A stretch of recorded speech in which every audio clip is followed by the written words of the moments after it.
The Classical Anarchists, Part 2, Michael Bakunin.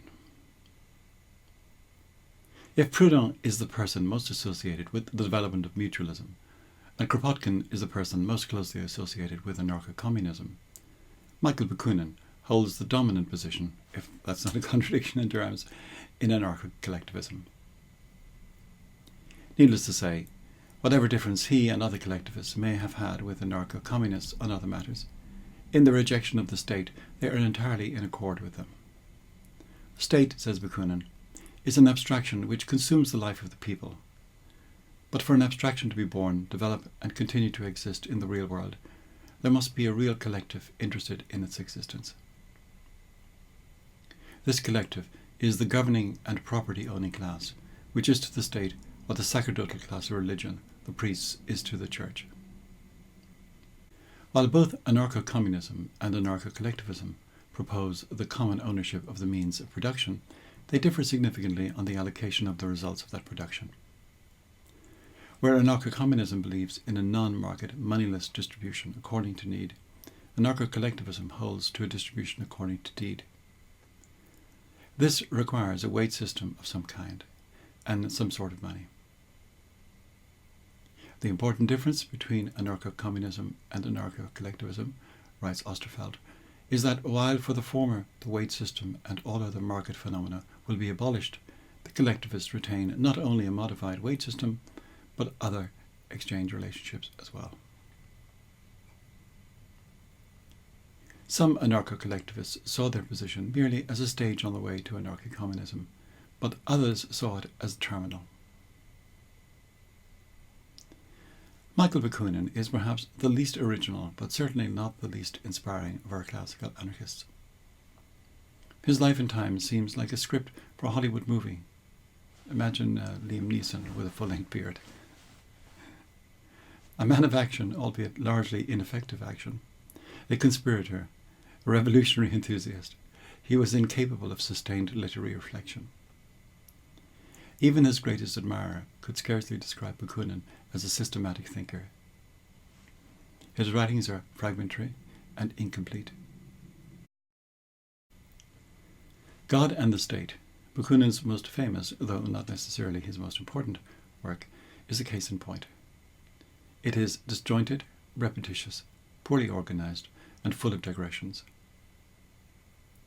Despite these admitted defects, however, it is also forceful and energetic and packed with arresting aphorisms that testify to Bakunin's remarkable intuitive gifts. The textual history of God and the State illustrates the confused and confusing state of most of Bakunin's output. It first appeared in print in 1882 after his death, published by some colleagues of his who did not realize that it was simply part of a larger project with the wildly improbable title of The Conato-Germanic Empire and the Secret Revolution, which Bakunin worked on between 1870 and 1872. After its publication, it achieved wide circulation and was translated into many languages, the English translation being published by Benjamin Tucker. The national origin of our anarchists is reflected in their writings. Godwin could not be anything other than English. Proudhon is ineffably French, and it is impossible to imagine Bakunin as anything other than Russian. His family were landowners, his father a disciple of Rousseau. After an early, if brief, obligatory stint in the army, he moved to Moscow, where he met Nicholas Stankiewicz. One of his first intellectual attractions was Hegelianism, and a possible career as a professor of philosophy seemed to be opening out for him. In pursuit of his plans, he went to live in Berlin for a couple of years, but it was during a trip to Dresden that his conversion to anarchism was initiated when he became a young Hegelian. In his earliest writings, produced around this time, there appear traces of the eschatological tone that was to be a dominant feature of his thought. Let us put our trust, he writes, in the eternal spirit which destroys and annihilates. The urge to destroy is also a creative urge. In Switzerland, Bakunin would meet his first militant revolutionary in Wilhelm Weitling, who implanted in Bakunin's mind the core anarchist idea that the perfect society stands in no need of government, needing, at most, an administration. No laws, but only mutual obligations. His involvement with Weitling was brought to the attention of the Russian authorities, who commanded Bakunin to return to Russia. He refused to return and was condemned in his absence to penal servitude in Siberia. From Switzerland he went to Paris, there to meet, among others, Proudhon and Marx. He became intimate with Proudhon and regarded him reverentially as the master, even though he was to reject Proudhon's attenuated conception of property as possession and his scheme of mutual banking. Anarchism wasn't Bakunin's only interest, however. He was an early adherent of Pan-Slavism, and his activities in this cause took him on insurrectionary journeys to Poland and Bohemia before he arrived in the Duchy of Anhalt, where he wrote his Appeal to the Slavs. At this stage in his intellectual career, Bakunin was not yet completely committed to anarchism. He had not developed his later conceptions of libertarian organization, and his rejection of the bourgeois state at this time was not incompatible with the vision of a revolutionary dictatorship. Bakunin, in many ways, reminds one of the archetypal Irishman who, landing on the wharves of New York to find the fight in progress, inquired if this was a private fight or if anyone could join in. A revolt broke out in Dresden in 1849, and even though it wasn't his fight, Bakunin joined in. When the revolt was defeated, Bakunin was captured, sentenced to death, and imprisoned. After a year, he was handed over to the tender mercies of the Austrians, who once again imprisoned him, sentenced him to death, and passed him on yet again to the Russians. Since he was already under condemnation in Russia, the Russians simply put him in the Peter Paul fortress in St. Petersburg without benefit of trial, where he was to remain for the next 6 years. A combination of pressure from his relatives and an apology to the Tsar for his offences against autocracy, either cringing or cunning, depending on your reading of it, sufficed to secure his transfer from prison to exile in Siberia in 1857. In Siberia he lived for the next 4 years, during which time he married and tried to persuade the governor, who was his cousin, to become a revolutionary dictator. Under the less than vigilant eye of the next governor, another family connection, he was able to travel down the River Amur and eventually to board an American ship, by which, in a truth-imitating fiction, Phileas Fogg manner, he travelled to San Francisco via Japan, and then on to New York, and finally to London. Most men would have been content with a quiet life after the experiences Bakunin had had over 10 years. Not Bakunin. In 1863, an insurrection broke out in Poland. Nothing daunted by his previous perfect history of failure, Bakunin, with equal measures of enthusiasm and incompetence, joined an expedition of 200 Poles, which was supposed to arrive in Lithuania, there to arouse the populace to attack the Russian flank. The captain of the ship on which they were travelling refused to land them in Lithuania and return them to Sweden. This experience finally was sufficient to reduce to vanishing point Bakunin's support for Pan-Slavism and allow him to turn his boundless energy to other matters.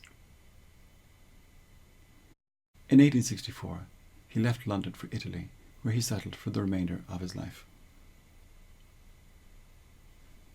He founded a shadowy organization called the International Brotherhood in 1866, whose revolutionary catechism demonstrated a definite move towards anarchism in its opposition to authority, to the state, and to religion, while its internal organization moved in quite an opposite, un-libertarian direction.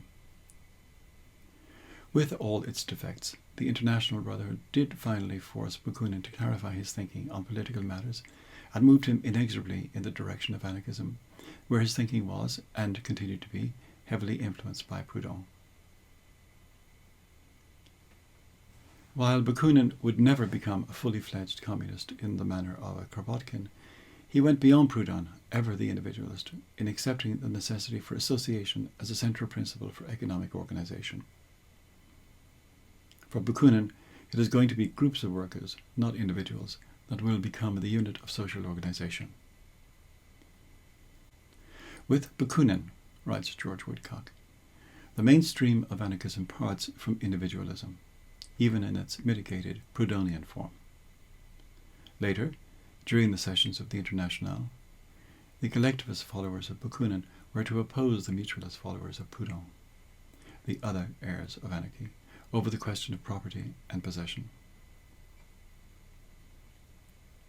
The International Brotherhood was succeeded by the International Alliance of Social Democracy, whose programme emphasised the principle of federalism.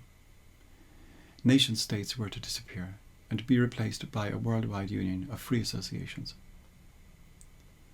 The Alliance sought admission to the International, that is, the International Working Men's Association, as a body, but Marx, suspicious of an organisation dominated by the formerly pan-Slavic Proudhonist Bakunin, brought about the rejection of its application, ostensibly on the grounds that there was only room for one such international organisation. The alliance was formally dissolved and its branches became sections of the Internationale. In the late 1860s, Bakunin came under the influence of a young student from Moscow, Sergei Nechayev, an association that was to cause Bakunin and Bakuninists some embarrassment. From this period of Bakunin's life, we have the Revolutionary Catechism, another one, and the Principles of Revolution, and other publications which preach indiscriminate destruction in the name of revolution, and the doctrine that the end justifies the means, any means. There can be no doubt that Bakunin, like many anarchists, was emotionally attracted to the idea of destruction as a process of eschatological purification by which the old world could be made ready for its new creation. But there is little to suggest that in practice, despite his penchant for many barricades at the drop of a hat, that Bakunin was an advocate of total and mindless destruction. Much scholarly debate has erupted over the extent to which these inflammatory documents were written by Bakunin or even endorsed by him. Given that he made no protest over their publication, it would seem that they must have had at least his tacit approval. Nechayev engaged in other unsavoury activities which did nothing to enhance Bakunin's reputation, and which has provided Marxist opponents of Bakuninism ever since with ammunition to use against it.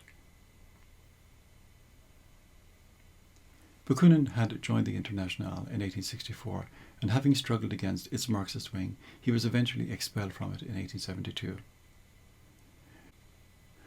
This was the occasion for his Statism and Anarchy, subtitled The Struggle of the Two Parties in the International Working Men's Association, in which he predicted that the Marxist dictatorship of, meaning by, the proletariat, would turn into the dictatorship of, meaning over, the proletariat. It also gave him the opportunity to state in a reasonably comprehensive way his vision of an anarchist society.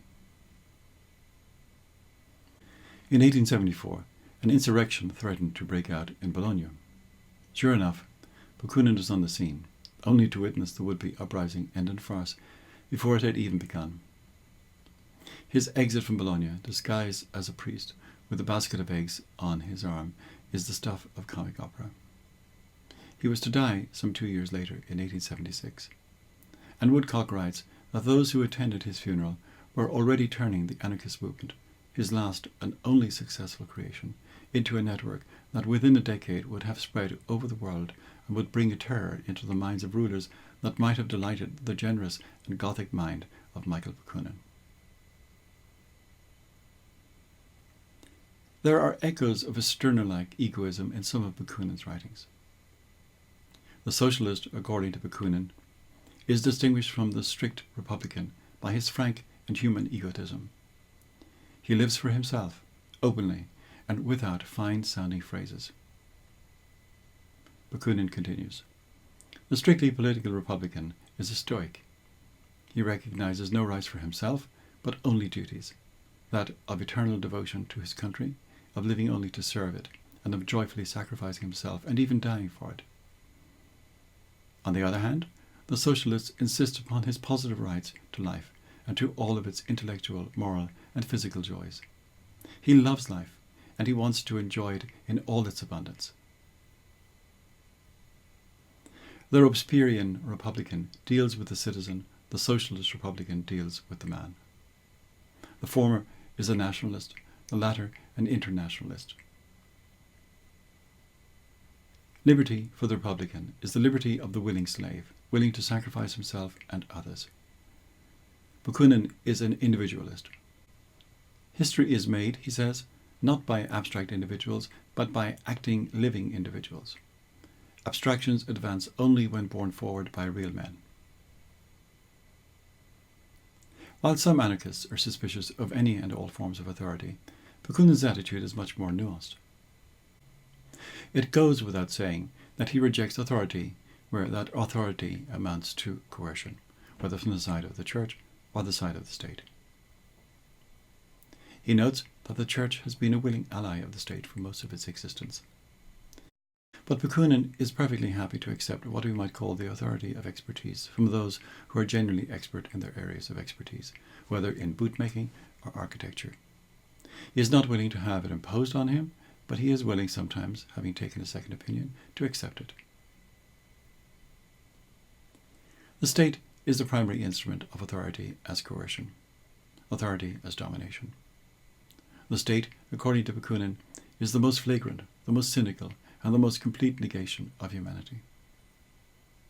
This is so because sovereign states presuppose the existence of other sovereign states, all hostile to and threatening each other. Between these states, war is the supreme law, an unavoidable condition of human survival. Internally, the morality of the state is dominated by its own interest in its preservation and in the extension of its power. Bakunin makes the point that the state makes it possible for us to valorize actions that in other contexts would clearly be deprecated. Thus, to offend, to oppress, to despoil, to plunder, to assassinate or enslave one's fellow men is ordinarily regarded as a crime. In public life, on the other hand, from the standpoint of patriotism, when these things are done for the greater glory of the state, for the preservation or the extension of its power, it is all transformed into duty and virtue.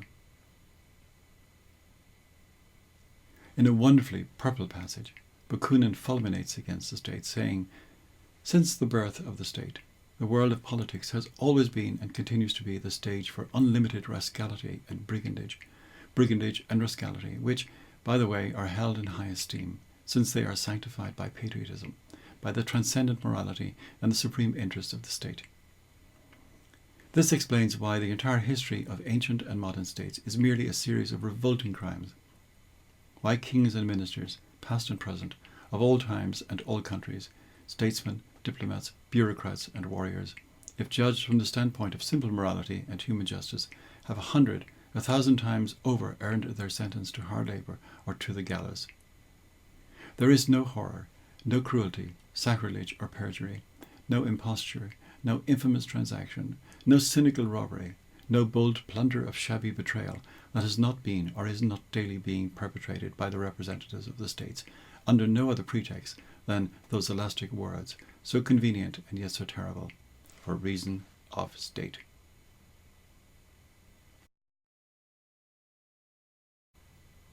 It is a common strategy to attempt to provide a justification for the state by claiming that it represents us, so that it does not, appearances of the country notwithstanding, really coerce us.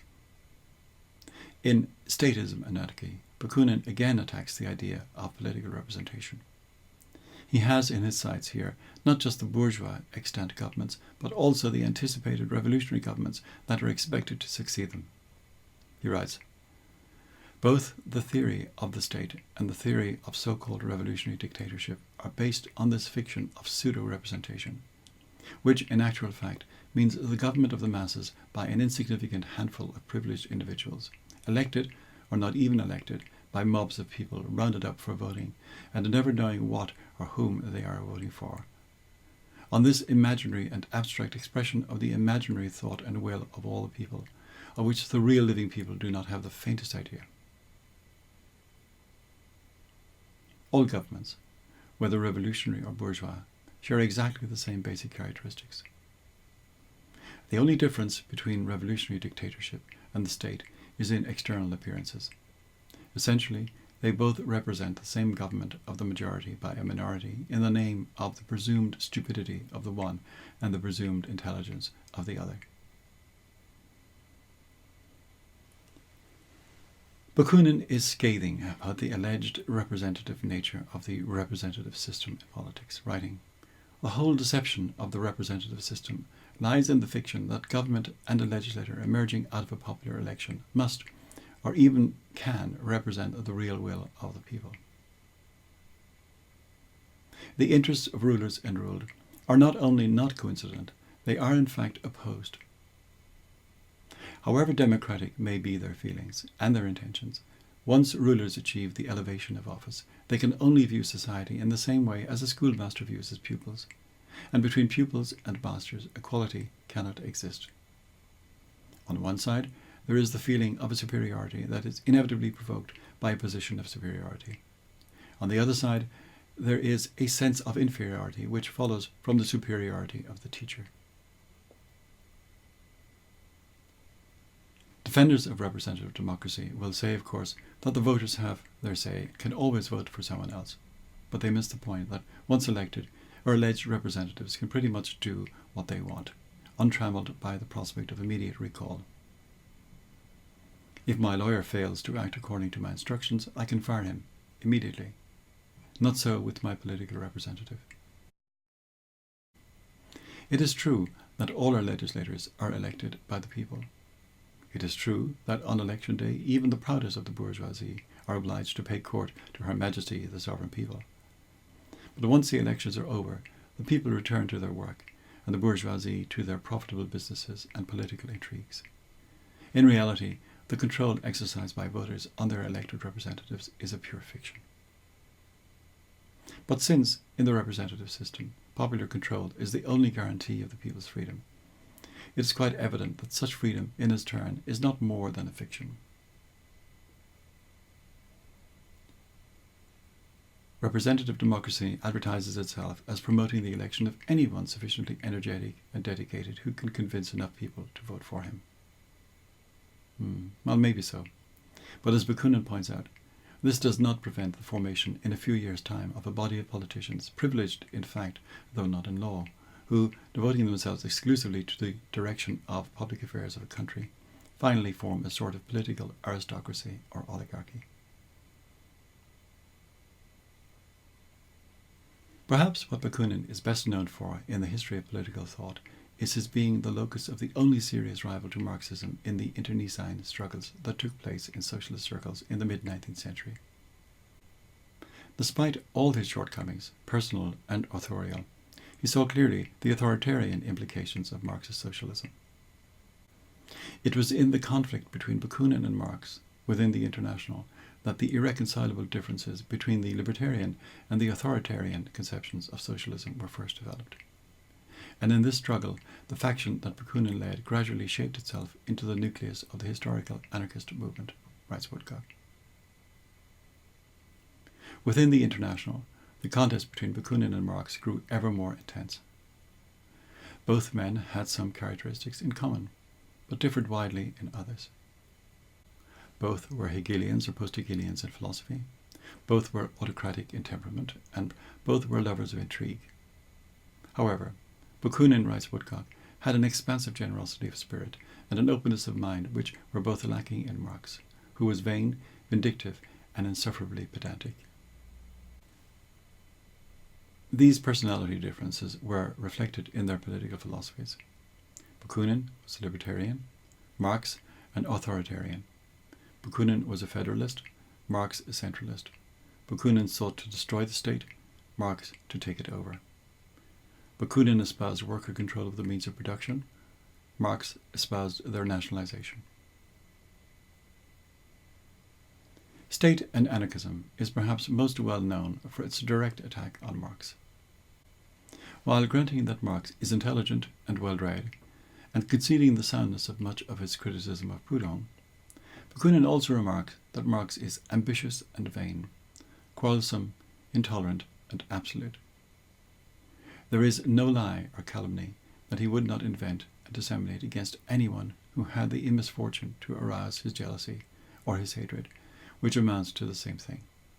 And there is no intrigue so sordid that he would hesitate to engage in it if, in his opinion, it might serve to strengthen his position and his influence or extend his power, writes Bakunin. Bakunin goes on to say that we energetically reject any attempt at a social organization devoid of the most complete liberty for individuals as well as associations, and one that would call for the establishment of a ruling authority of any nature whatsoever, and that, in the name of this liberty, which we recognize as the only basis for and the only legitimate creator of any organization, economic or political, we shall always protest against anything that may in any way resemble communism or state socialism. Here, Bakunin expresses his opposition to those who wish to overthrow existing states, only to set up states of their own. He writes, "We are the natural enemies of such revolutionaries, the would-be dictators, regulators, and trustees of the revolution, who, even before the existing monarchical, aristocratic, and bourgeois states have been destroyed, already dream of creating new revolutionary states, as fully centralized and even more despotic than the state we now have. These men are so accustomed to the order created by an authority, and feel so great a horror of what seems to them to be this order, but is simply the frank and natural expression of the life of the people, that even before a good salutary disorder has been produced by the revolution, they dream of muzzling it by the act of some authority that will be revolutionary in name only, and will only be a new reaction, in that it will again condemn the masses to being governed by decrees, to obedience, to immobility, to death, in other words, to slavery and exploitation by a new pseudo-aristocracy." Bakunin raises an excellent point in respect of the communist theory of the people's state, in which the proletariat will be raised to the level of the ruling class. He asks, if the proletariat is to be the ruling class, whom will it rule? There must be yet another proletariat which will be subject to this new rule, this new state. If it is the case that the entire nation will rule, but no one will be ruled, then there will be no government, there will be no state. Of course, what the dictatorship of the proletariat really means is the proletariats being dictated to by a small minority, the government of the vast majority of the people by a privileged minority. Bakunin makes another excellent point. If such a state were really a people's state, what need would there be to abolish it? On the other hand, if its abolition is necessary for the real liberation of the people, then how do they dare call it a people's state? Summary. Michael Bakunin is the preeminent figure in anarcho-collectivism. Needless to say, whatever differences he and other collectivists may have with anarcho-communists on other matters, in their rejection of the state, they are entirely in accord with them. Anarcho-collectivism proposes the common ownership of the means of production and the distribution according to deed. This requires a wage system of some kind, and therefore some sort of money. Bakunin was a man of action, a conspirator, a revolutionary enthusiast, but was incapable of sustained literary reflection. Even his greatest admirer could scarcely describe Bakunin as a systematic thinker. His writings are fragmentary and incomplete. Bakunin was an early adherent of Pan-Slavism. He founded a shadowy organization called the International Brotherhood in 1866, whose revolutionary catechism demonstrated a definite move towards anarchism in its opposition to authority, to the state, and to religion, while its internal organization moved in quite an opposite, un-libertarian direction. Bakunin went beyond Proudhon in accepting the necessity for association as a central principle for economic organization. For Bakunin, groups of workers, not individuals, will become the unit of social organization. The International Brotherhood was succeeded by the International Alliance of Social Democracy, whose program emphasized the principle of federalism. Bakunin had joined the Internationale in 1864, and having struggled against its Marxist wing, he was eventually expelled from it in 1872. This was the occasion for his Statism and Anarchy, subtitled The Struggle of the Two Parties in the International Working Men's Association, in which he predicted that the Marxist dictatorship of, meaning by, the proletariat would turn into the dictatorship of, meaning over, the proletariat. There are echoes of a Stirner-like egoism in some of Bakunin's writings. The state, according to Bakunin, is the most flagrant, the most cynical, and the most complete negation of humanity. Bakunin is scathing about the alleged representative nature of the representative system in politics, writing, "The whole deception of the representative system lies in the fiction that a government and a legislature emerging out of a popular election must, or even can, represent the real will of the people." What Bakunin is perhaps best known for in the history of political thought is his being the locus of the only serious rival to Marxism in the internecine struggles that took place in socialist circles in the mid-19th century. Despite all his shortcomings, personal and authorial, he saw clearly the authoritarian implications of Marxist socialism. Within the International, the contest between Bakunin and Marx grew ever more intense. State and Anarchism is perhaps most well known for its direct attack on Marx.